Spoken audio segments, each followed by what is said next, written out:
आप लोग की टीचर हैं डॉक्टर वंदना पांडे।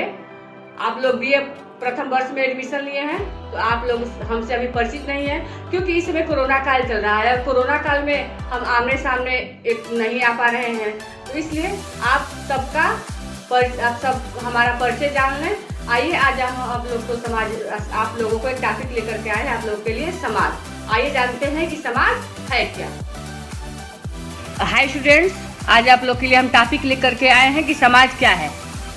यह बीए प्रथम वर्ष के छात्रों के लिए है। तो आप लोग का विषय समाजशास्त्र है, तो समाजशास्त्र विषय है, तो इसमें सबसे पहले आप लोग को ये जानना जरूरी है कि समाज है क्या। आइए जान लेते हैं। आपको हम समझा रहे हैं कि समाज क्या है। एक ऐसी स्थिति जिसमें एक व्यक्ति अपने आप को किसी समूह के साथ सक्रिय रूप में जुड़ा हुआ अनुभव करता है तथा समूह के हितों के प्रति जागरूक पाता है। व्यक्तियों अथवा समूहों के रूप में मानव प्राणियों की अंतरक्रियाओं के आधार पर निर्मित पारस्परिक संबंध है। समाज एक सामान्य शब्द है जिसे साधारण बोलचाल की भाषा में भी प्रयोग किया जाता है। मनुष्य एक सामाजिक प्राणी है और अपनी प्रकृति को एक ऐसे संगठन के रूप में निर्माण और पुनर्निर्माण करने में व्यक्त करता है जो उसके व्यवहार का अनेक प्रकार से मार्गदर्शन और नियंत्रण करता है। यह संगठन समाज के रूप में चिन्हित है जो मनुष्यों की क्रियाओं को स्वतंत्र और सीमित करता है। यह व्यक्तियों के लिए मानदंड निश्चित करता है जिसे वह अपनाते हैं और बनाए रखते हैं। प्राचीन समय में मानव ने समाज में जिस प्रकार की अपूर्णता एवं अत्याचारों को प्रस्तुत किया है, फिर भी मानव जीवन की पूर्ति के लिए समाज एक नितांत आवश्यक स्थिति है। समाज एक कार्य प्रणालियों का अधिकार है।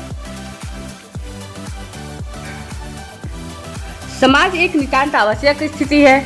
समाज एक कार्य प्रणालियों और चलनों का अधिकार, सत्ता और पारस्परिक सहायता, अनेक समूह व श्रेणियों की तथा मानव व्यवहार के नियंत्रणों एवं स्वतंत्रता की व्यवस्था है। इसी निरंतर परिवर्तनशील जटिल व्यवस्था को हम समाज कहते हैं। यह सामाजिक संबंधों का एक ताना बाना है और यह सदैव बदलता रहता है। समाज का निर्माण सामाजिक संबंधों पर आधारित होता है क्योंकि समाज सामाजिक संबंधों का एक परिवर्तनशील प्रतिमान है। सामाजिक संबंध पूर्ण रूप से मनोभावों से जुड़े हुए होते हैं। इस समय भौतिकता का भी समावेश होता है, किंतु मुख्य रूप से यह भावात्मक अनुभूति से संबद्ध होते हैं। उदाहरण के लिए मेज और टाइपराइटर के मध्य भी एक संबंध है जिसे भौतिक संबंध भी कहते हैं। हाइड्रोजन और ऑक्सीजन मिलकर के पानी बनाते हैं। इनके भी मध्य एक रासायनिक संबंध है। इनके किसी भी संबंध को हम सामाजिक संबंध नहीं कह सकते हैं क्योंकि इनमें आपस में भावात्मक लगाव और मनोवैज्ञानिक दशा का पूर्ण रूप से अभाव रहता है। यहाँ टाइपराइटर और मेज किसी भी स्थिति में एक दूसरे की उपस्थिति से परिचित नहीं है। उनके पारस्परिक संबंध का निर्धारण पारस्परिक अनुभूति से नहीं होता है, जबकि इस प्रकार की अनुभूति अथवा परिचय के बिना न ही किसी प्रकार का सामाजिक संबंध बनता है और न ही कोई समाज बन सकता है।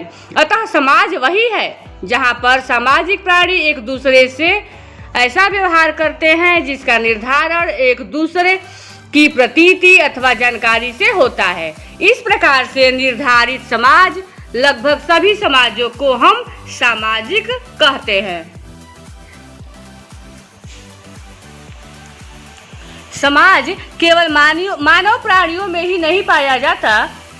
समाज एक जटिल व्यवस्था है। समाज इतना जटिल होता है, उसमें उतने ही प्रकार के सामाजिक संबंध होते हैं। समाज में सामाजिक शब्द की साधारणतया व्यापकता तब ज्ञात होती है जब हम इसके प्रयोग के लिए मनुष्यों के मध्य अनेक प्रकार के सामाजिक संबंधों के लिए सहयोग करते हैं। यह सब सामाजिक संबंध तब कहे जा सकते हैं जब आपस में परस्पर परिवर्तित हो। समाज में संघर्ष भी विद्यमान रहता है।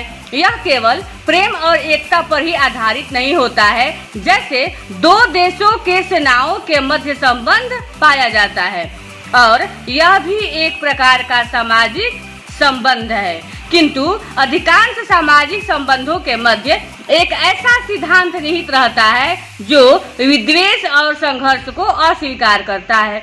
इस प्रकार एकता उत्पन्न करने वाली भावना को अधिक प्रश्रय दिया जाता है, क्योंकि यदि मनुष्य में समुदायगत भावना ना होती तो आपस में सहयोग के कार्य नहीं किए जाते, तो शायद कोई भी सामाजिक व्यवस्था अथवा समाज व्यवस्थित रूप से सामान्यतः विद्यमान नहीं होते। समाज केवल मानव प्राणियों में ही नहीं पाया जाता है, समाज पशु का भी होता है। समाज चींटी और मधुमक्खियों का भी होता है। चींटी और मधुमक्खी में भी प्रशंसनीय सामाजिक संगठन पाए जाते हैं। आप लोगों ने देखा होगा कि अगर कहीं चीनी है, चावल है या आटा है, तो चींटियां एक कतार से, चींटियों की एक लंबी कतार बन जाती है, जिसे हम सामाजिक संगठन के रूप में देख सकते हैं। कुछ विद्वानों का मत है